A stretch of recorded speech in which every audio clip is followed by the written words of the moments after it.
Hey kids, it's time for another exciting episode of KWJUDAS!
Hello again, critters, creatures, and kitties from all ends of the corners of the earth.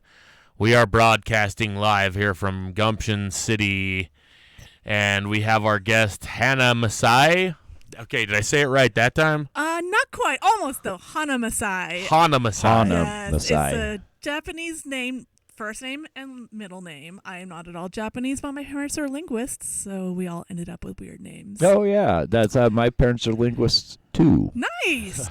It's made me kind of a wordy guy. I get a little verbose, but don't ask me to spell any of it, because I've got dyslexia. Okay, well, I can. That's totally cool. Nice. Well, this is our second take. We were having technical difficulties, so we had to re-record this little intro part here. And Wizard was almost going to give us his real name, but I almost you guys dropped missed it. What? You have... Boom! Oh, Saved. oh my gosh. I now have secret information, I guess. You do. You are privy to information that few people get these days. Wow, I feel so lucky. Thank you for that gift. Middle name and everything. I didn't even know his middle name. Yeah. Oh my gosh. Like I said, that's some information that very few people have.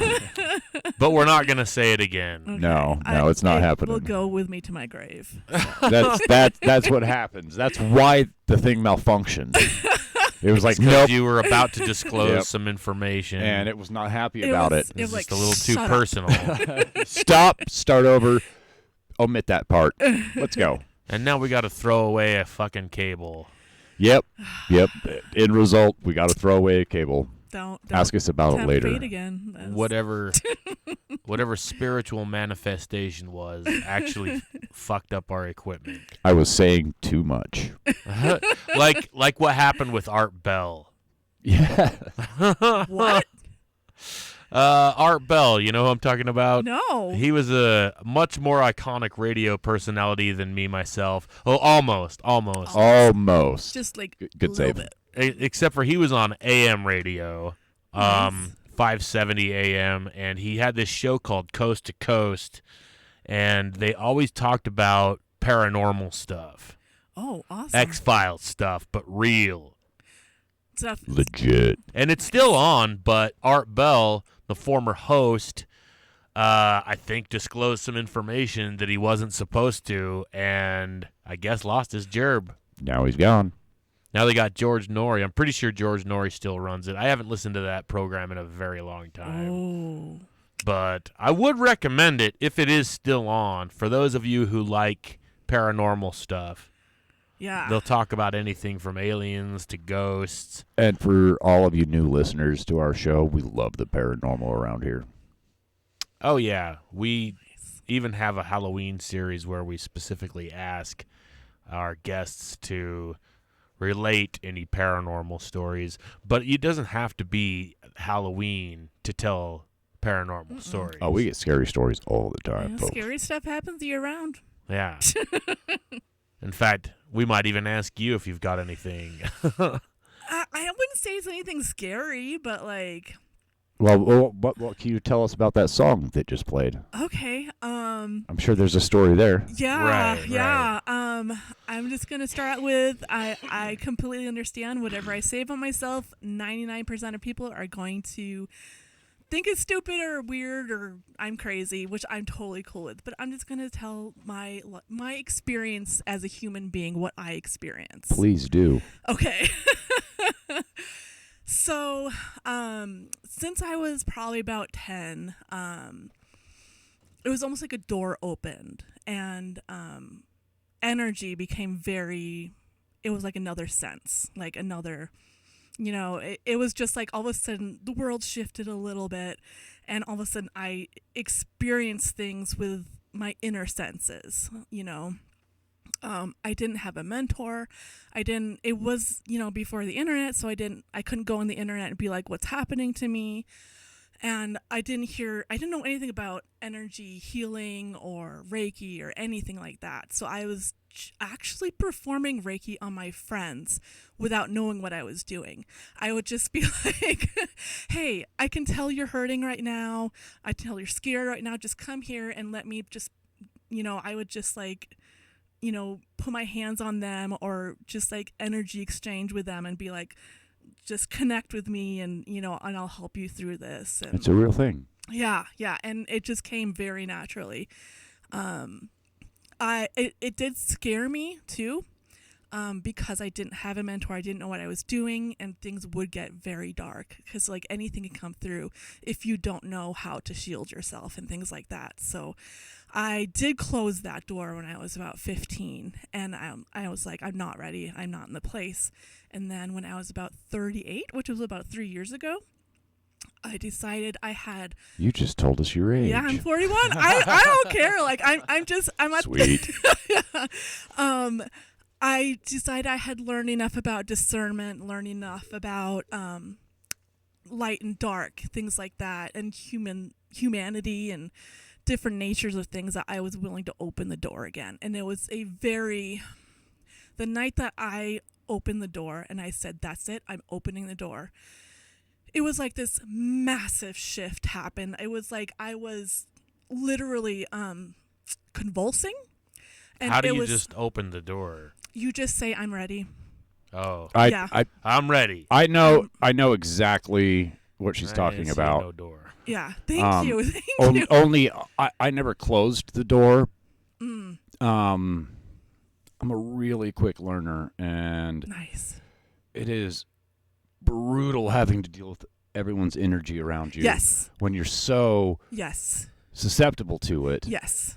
And also, as you are telling me, you are very much able to move these energies, to do stuff with them. Reiki. Yeah. Like you can actually influence these energies, but Mm-hmm. by doing so, you're taking a lot of that on you. Yes. Which is why you had to stop. Uh-huh. Just exactly. yeah. Exactly. I Yeah. follow. Yeah. Before I was willing to open the door, things still would sometimes come through. Things that I did not believe in because I had my set beliefs.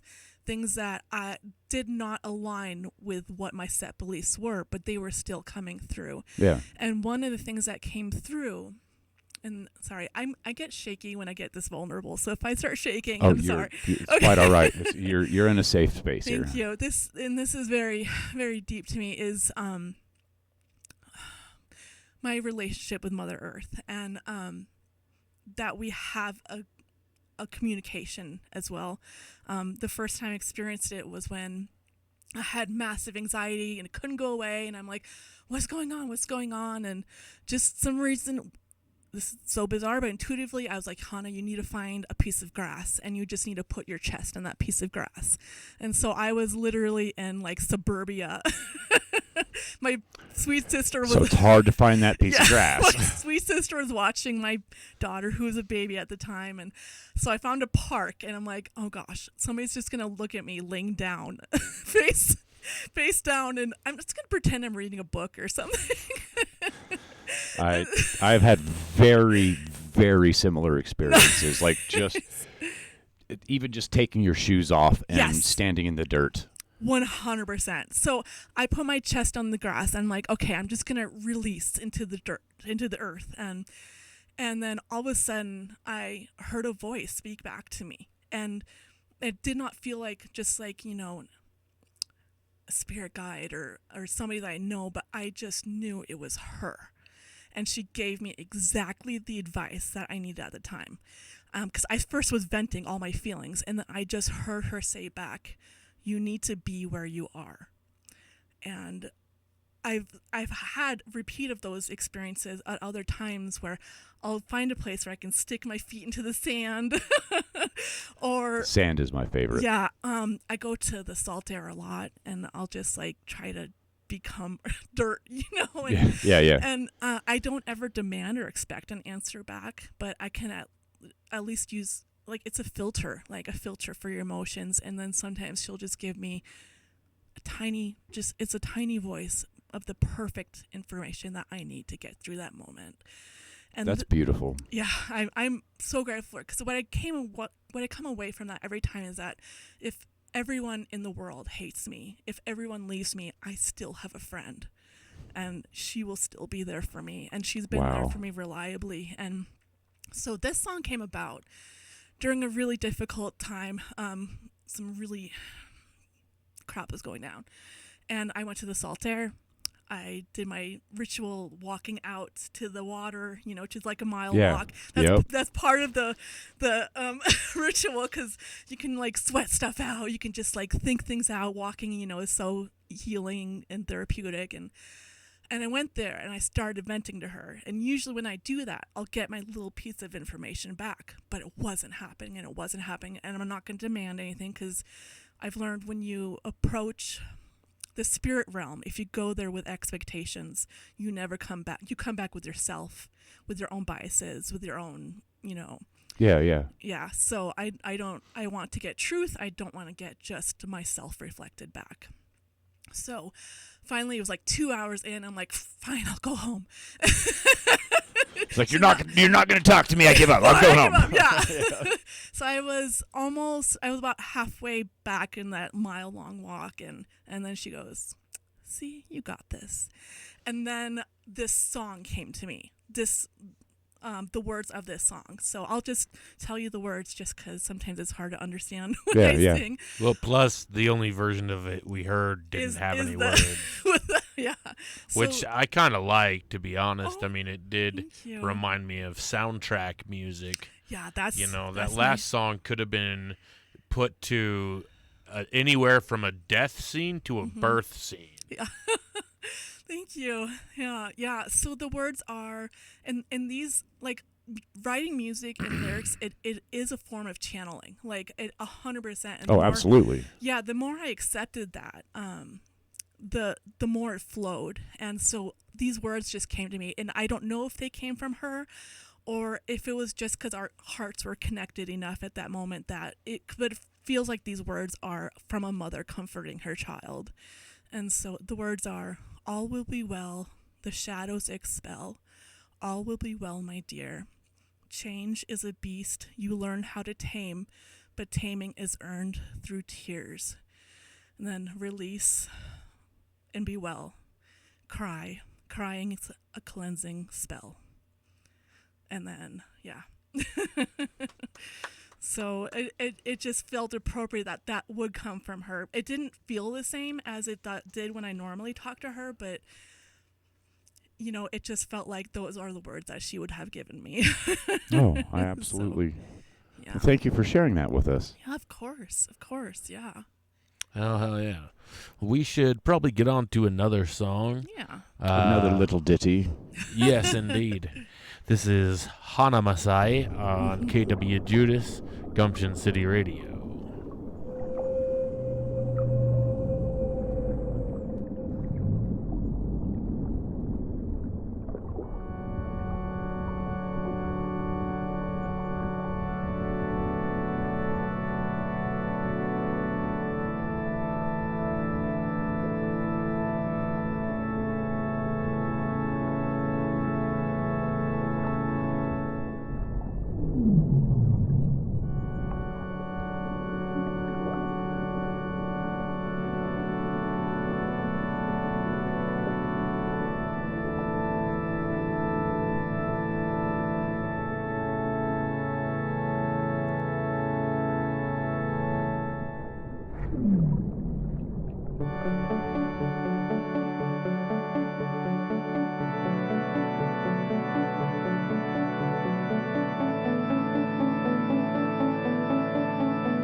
Dreams of breathing underwater. Yes. Here on KWJUDAS. That would be a dream truly come true. 100%. That would be pretty cool. To not have to come up for air. Yes. I'd just walk around at the bottom. So that really is, it's not too deep with this song. It's just I wanted to capture the sensation of those dreams that I have where all of a sudden I realize I can breathe underwater and the incredible liberation of it and the freedom. And so like just the whole feel of the song is all about that. Oh my gosh, everything is possible. And yeah, there's no lyrics in it. There's just me vocalizing. And Vocalization. Yes. But it's all just, again, that channeling that feeling of, oh my gosh, anything is possible. All my dreams are possible. And again, we're coming back to that connection with the planet, whether it's through the water or through the earth contact. It's direct contact 100%. with it's vibrating on a frequency. Like we put sidewalks and pavement everywhere. We wear shoes on our feet. Like so many people so rarely actually come into contact with our planet anymore that it's kind of sad. They should take the time to take their shoes off and go wiggle your feet down into the dirt or sand and 100%. close off everything and shut your eyes and try to shut up your mind and just feel those vibrations, because I tell you what, it is something special, folks. Thank you for saying that. Thank you. That's exactly like what cries for me. And the winter does get really hard because, you know, it gets painful to put your feet in the bare feet in. I still do it, though. Yeah. I will still I lay have. face down in that snow wearing nothing but boxer shorts if I'm even wearing that. I did try going into the Salt Lake last weekend, and I'm like, Woo! this cold is actually not quite. Yeah, that's another level of cold right there.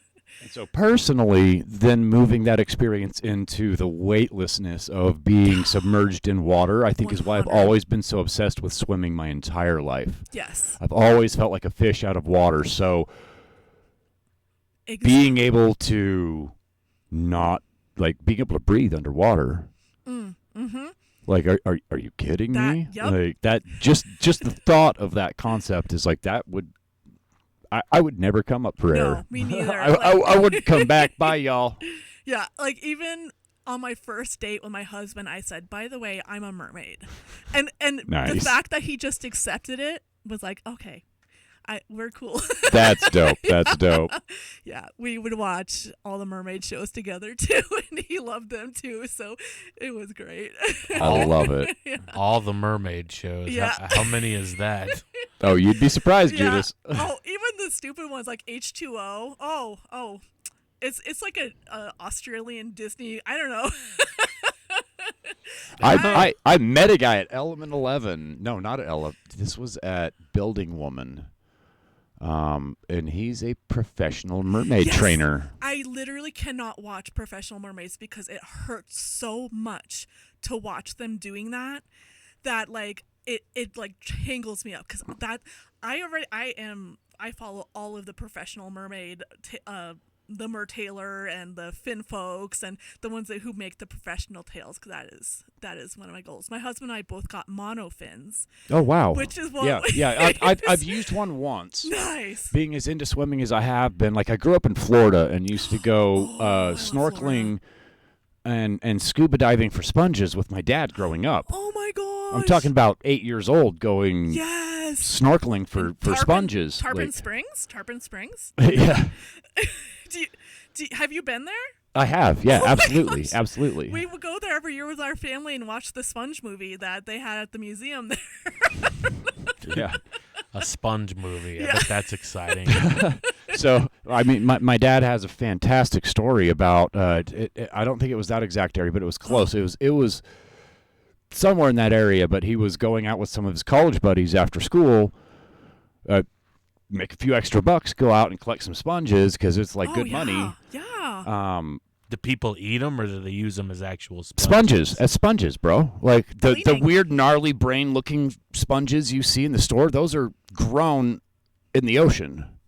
Crazy. They're alive before someone cuts them off and brings them up to you. Word.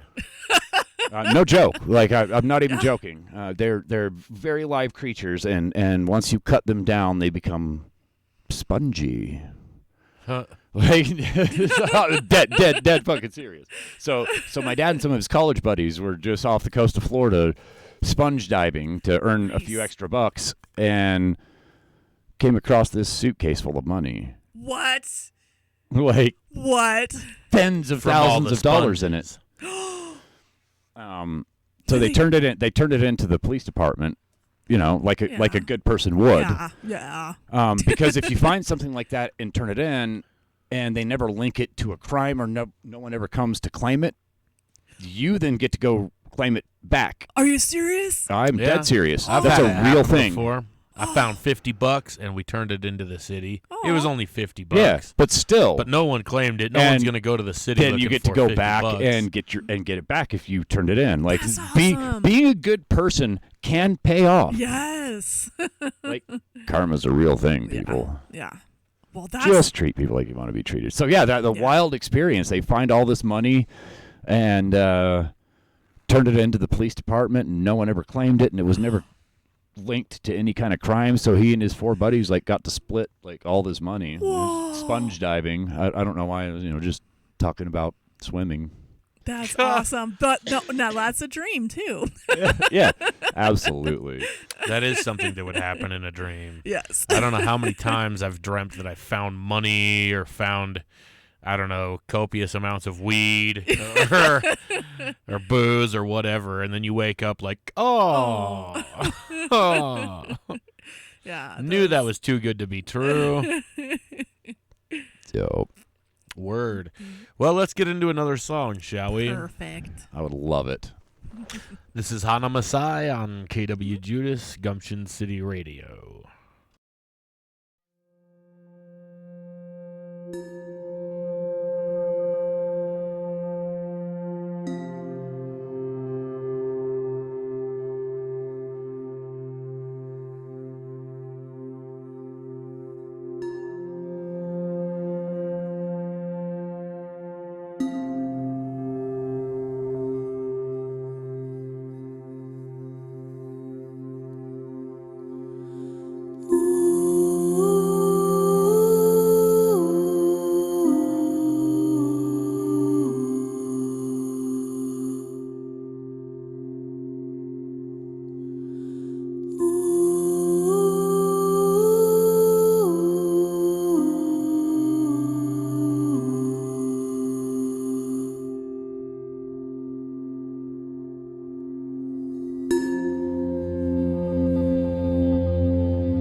Well, we are a little bit over the halfway point of our show, which entails a wizard's useless fact.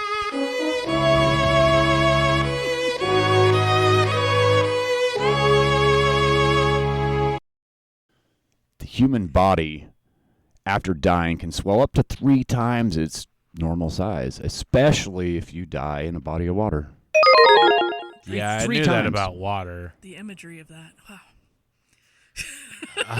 Yeah, I've seen a few photos where you're just like, oh, wow, wow. The bloating. The bloating.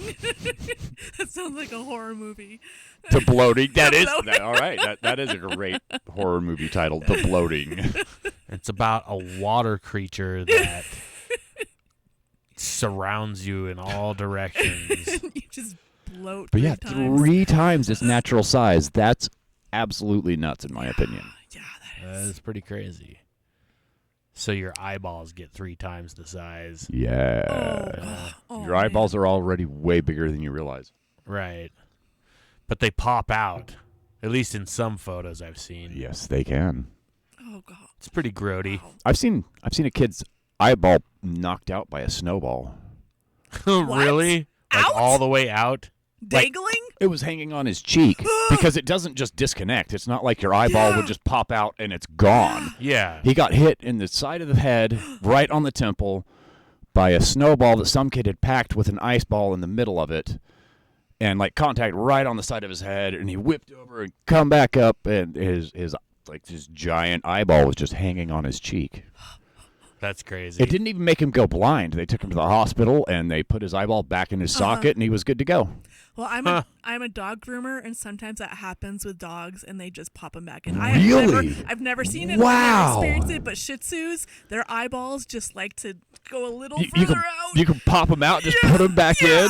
Yeah. Yeah, you can do that with people. It turns out too. Oh my God. All right, there's a fun one for y'all. You Okay. you can put a popped out eyeball back in. That's a useful fact, though. That's Yeah, why that I didn't is bring that one to you. useful. That's a useful fact. But sometimes useless facts can lead into very useful facts. Which is Yeah. why we have useless facts. Yep. Yep. Brought to you by Derpinsley. Indeed. So you were saying something about, Oh, like, yeah. while we were on the break, about Okay. how you kind of wound up disembarking from the church.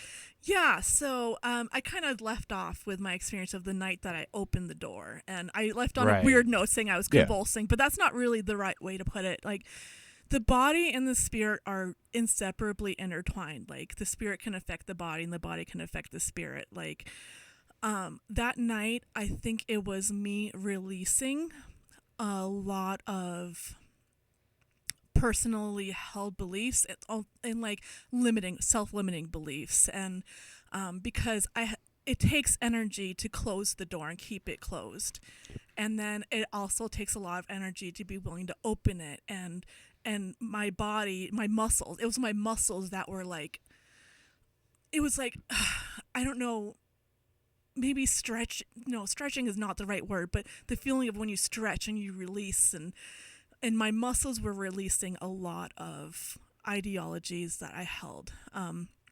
At the time on that night, also a very wonderful, the words I'm going to use are not enough. We don't have good enough words in the English language, in any language, for these description words. But a spirit came to me that was powerful, divine, embodied feminine power.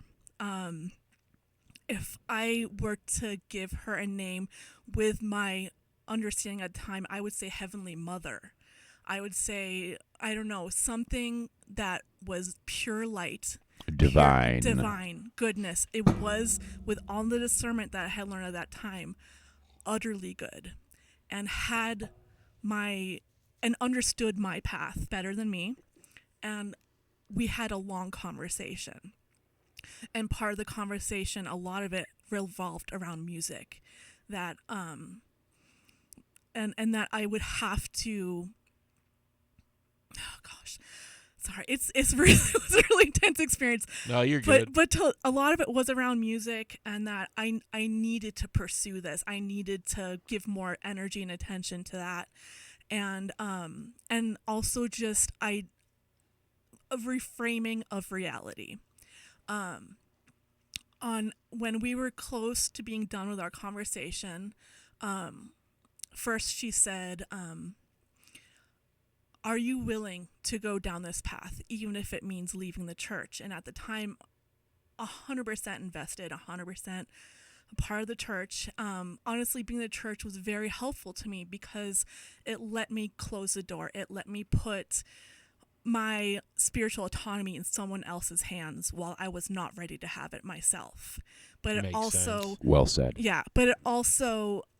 and you have to understand the way that I was raised in a church was outside of Utah with parents who were hippies, and with and they were. So they weren't Mormon. They were, but they were hippie Mormon. They were reformed hippies. I don't know. They had professional jobs, but they were hippies in their hearts, and they would say things like, don't ever 100% rely on the leadership of the church because they've been wrong. And let me tell you about the times that they've been wrong. So dope. Yeah. So right. It wasn't ever a toxic, you have to be like this. My mother was almost toxically feminist. Like, she would do things and not even care what my dad thought and be like, well, I'm going to do this anyways. And she would do all the handiwork and stuff like that. Well, my parents are great people. It's just, I never felt the feeling of patriarchy and things like that in my own home. My mother taught my dad how to clean and use his shotgun. Yes. So I understand what you're talking about. My mom threw the Super Bowl parties. I get what you're saying. Exactly. So I didn't have... I feel like I was raised in a way that it actually was pretty helpful with my situation, with my experiences. But having this divine, incredibly powerful spirit that I knew was good, say, are you willing to go down this path if it means leaving the church? I was not ready to answer at that time. That made me question if I was listening to a good spirit, but I couldn't deny that I was. I couldn't. That's where the beginning of my cognitive dissonance started struggling, because I was like, I know this is good, and do I want truth? Or do I want to see through the veil through somebody else's filter? Because when you approach the veil, like the thing that separates us from a spirit realm, everybody has a filter. It's what they bring themselves, their biases, their preconceptions, what they believe. And I've learned that the only way to truly approach the veil and get truth back is you have to break apart from yourself. Yeah. And you have to go in there with no ego, no preconceptions, no bias, and only seek out the highest truth. And that's very hard to achieve. You have to be broken in a certain way in order to achieve that, because of the beliefs that we hold on so tightly to. So how were you broken? There was a lot going on too. Oh gosh, we could go into this for hours, but a lot of what prepared me was having a transgender child. And I have one. Yeah. And that and then joining LDS groups of other parents who have LGBTQ children, and seeing, because I was like, there's got to be a way to make these two pieces meet. I bet they've figured it out. I bet they've figured out how to make it. You know, the way you figured that out is you go to Oregon. That's what my sister did. My sister's oldest son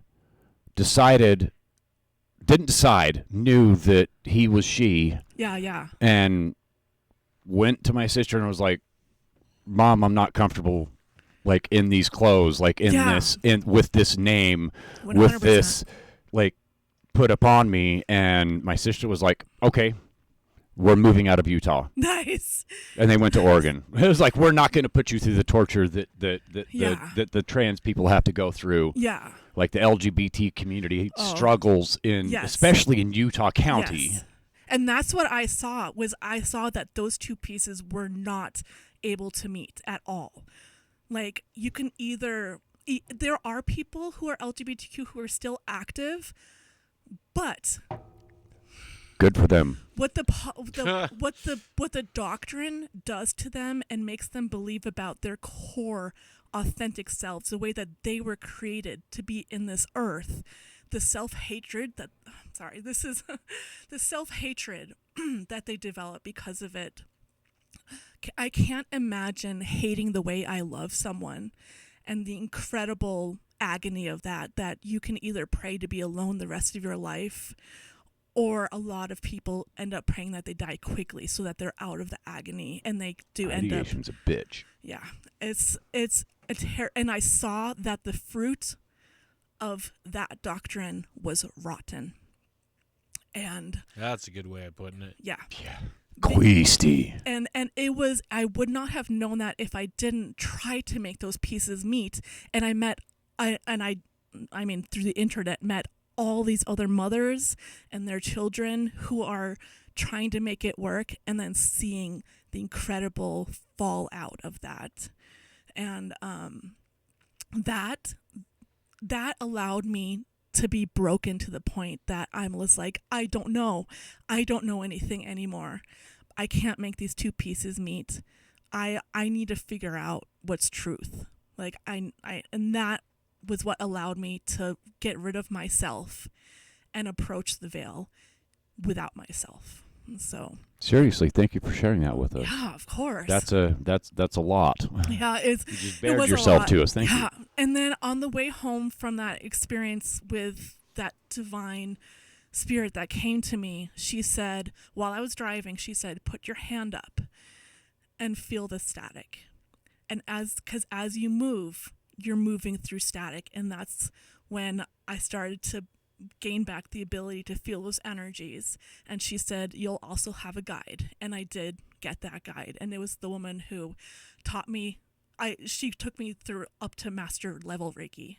Oh, very nice. And she taught me how to put up shields. She taught me everything that I needed, the guide that I needed when I was 10 years old. And so That's epic. I mean, I wish I had found that level of understanding at 10. It took me till about 16, 17, but it wasn't me having to break to wake me up to some of these realizations that you have. It was me stepping outside of this Leave It to Beaver lifestyle that I had growing up. Like, is this pristine childhood almost, like loved both my parents, but you know, had some sisters that absolutely hated me, and then moved out into the world at 17 and saw how miserable everybody was. Yeah. That how they're nobody had pretending this beautiful experience that I had growing up. Like, most people hated their parents and had these awful experiences and all this abuse, and I didn't go through any of that. Yeah. But by getting that realization allowed me, and you used the term to reframe reality. I put it a little differently. It allowed me to break that frame and do whatever I want. Yeah, I could see that. It's like I don't need a frame. I don't need something containing me. Yeah. Indeed. I so this song, An Opening in the Sky, I started doing sound baths because when I discovered, like, I've always wanted to use my music to help relieve suffering in the world. And I discovered that there are actual instruments used for healing, spirit healing. Didgeridoo, singing bowls. Exactly. Yeah. So this song does have singing bowls in it, and sometimes I'll do sound baths where you use those instruments and everybody lays down, is quiet. I've participated in a sound bath or two. Perfect. And a few of them I was playing didgeridoo for. Like, I was the one I was aiding and bathing these people in their sound bath. It's good to know that you can play didgeridoo. Yeah, That's not absolutely. easy. That is not easy. No, it's not. No, it's not. But I do play didgeridoo. Awesome. There is a didgeridoo in this one. My husband played it because he could amazing. get a good tone in. So I would do sound baths, and I had a friend. This is deep too. A really good friend, and she was probably my biggest supporter of my music. She got stage 4 breast cancer, and she would use my music to help with physical pain and emotional pain. Like, that's amazing. My biggest I would go to her place and do a singing bowl, and it would help with the pain levels. And she just passed in June, but she was at one of my sound baths, and she was like, that song, Hana, it feels like there's a hole in the sky to heaven, and I'm just sticking my hand in it, and I'm feeling what heaven feels like in it. So that's why I called it an opening in the sky. It was because of her, Mari. I love that. Yeah. I love that. And so, yeah, that's one of the songs I play, original songs I play on my sound baths. Because my sound baths are musical as well as not just, playing the various sound healing instruments. Absolutely. But, yeah. Word.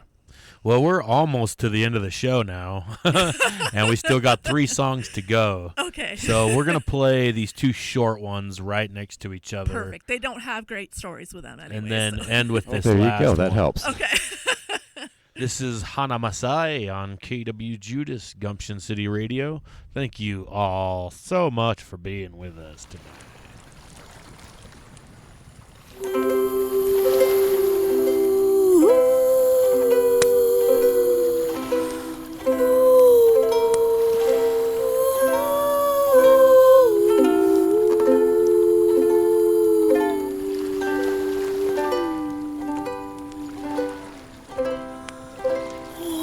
Trees, light breeze, the waves they play a melody.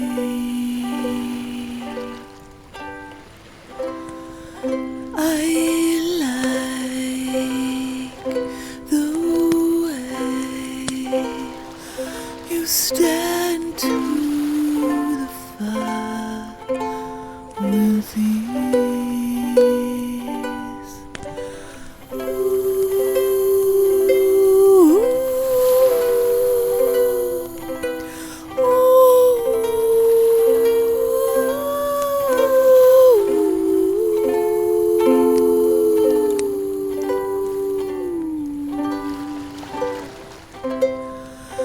Feel cool water wash over your buried hand. There will always be a place for you in the sun.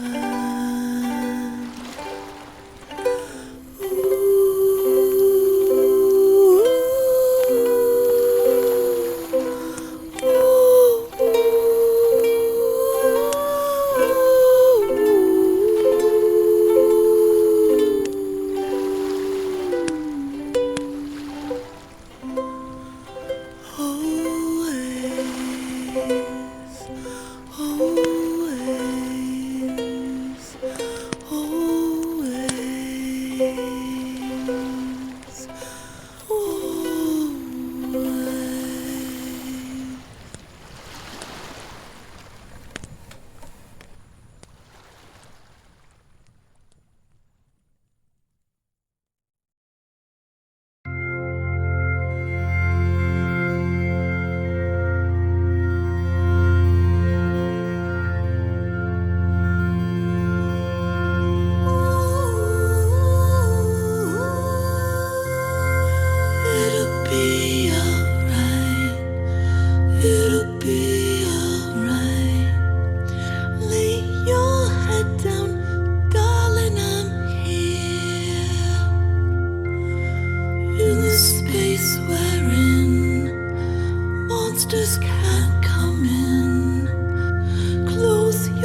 'cause you know I'm gonna be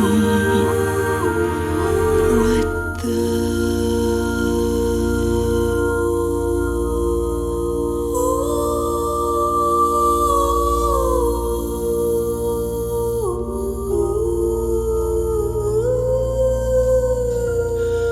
It'll be alright, maybe not today, but it will be alright.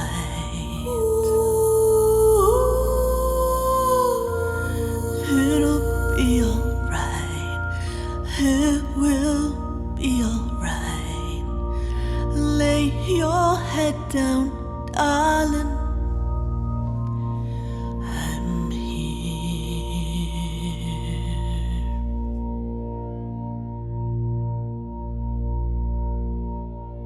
From our fake sponsor.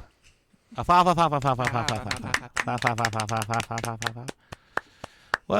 that was It'll Be Alright by Hana Masai here on KWJUDAS. We're going to have a word from our sponsor real quick and get into some more music. So without further ado, here it is, a word from our sponsor. Hey, kid, are you tired of seeking enlightenment through all those regular everyday sound baths? Golly gee, Derpinsley guy, I didn't know enlightenment came through a bath. But a sound bath? Oh, no more boring old sound baths for you, dear lad. Try Derpinsley's new hydrochloric acid sound bath. Isn't that stuff pretty dangerous? If by dangerous you mean corrosive, then absolutely not at all. Okay, what do I have to do? Just fully submerge yourself in that vat of acid over there while I mindlessly blow on this didgeridoo. Oh, I think it worked too well, Derpinsley guy. I'm just a walking skeleton. Congratulations. You've reached enlightenment. You're now at least 75 pounds lighter than you were before. Oh. Brought to you by Derpinsley. And remember, if it doesn't say Derpin, it's not Derpinsley.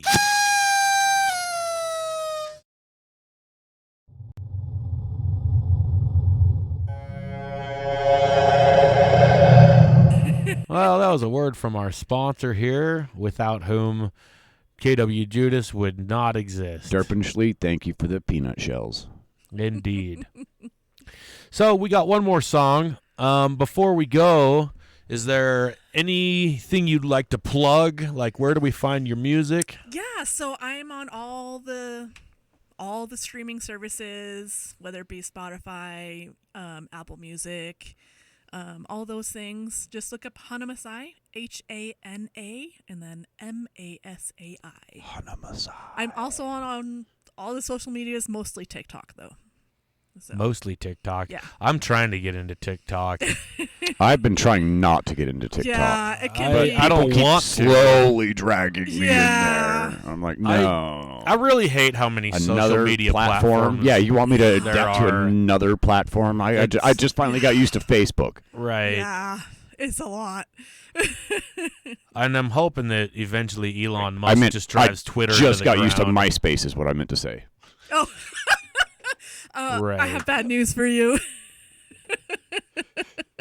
No, back when MySpace was around, that's all you needed. You didn't need fucking Twitter and Instagram and Facebook and TikTok and Twitch. all the other ones.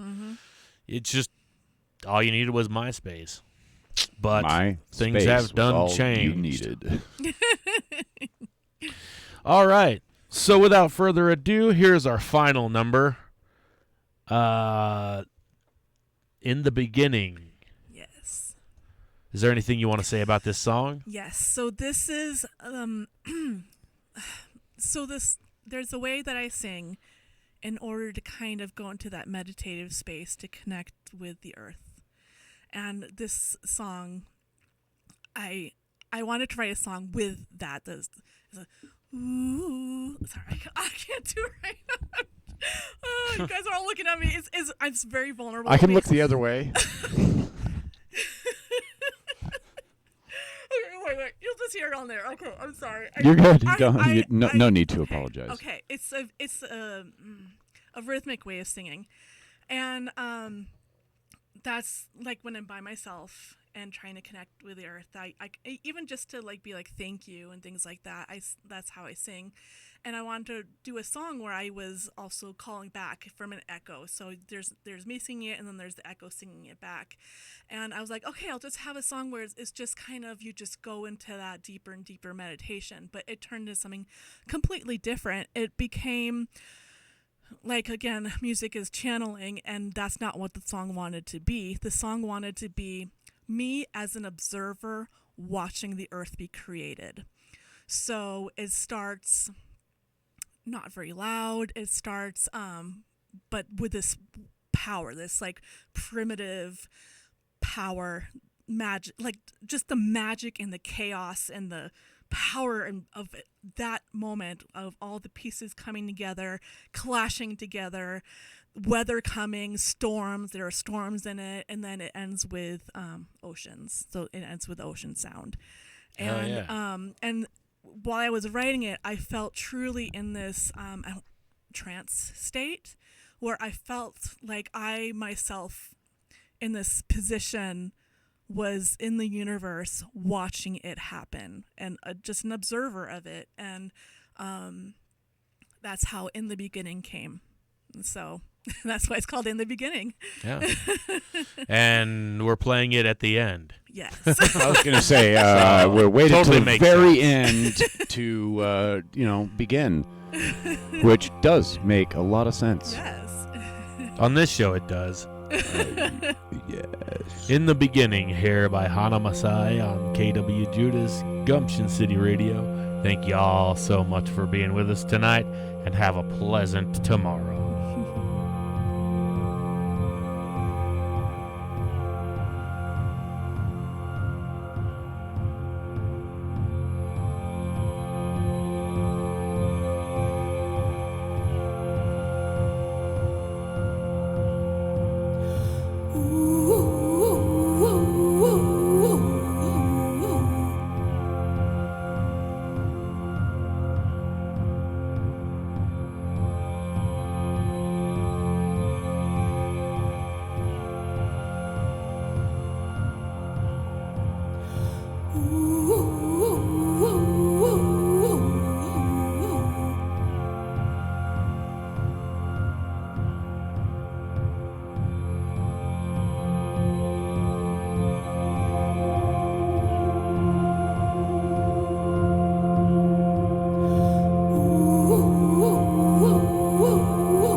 We'd like to thank you all once again for joining us on an exciting and enlightening episode of KWJUDAS on Gumption City Radio. We now turn you back to our regularly scheduled Gumption City programming. Ho.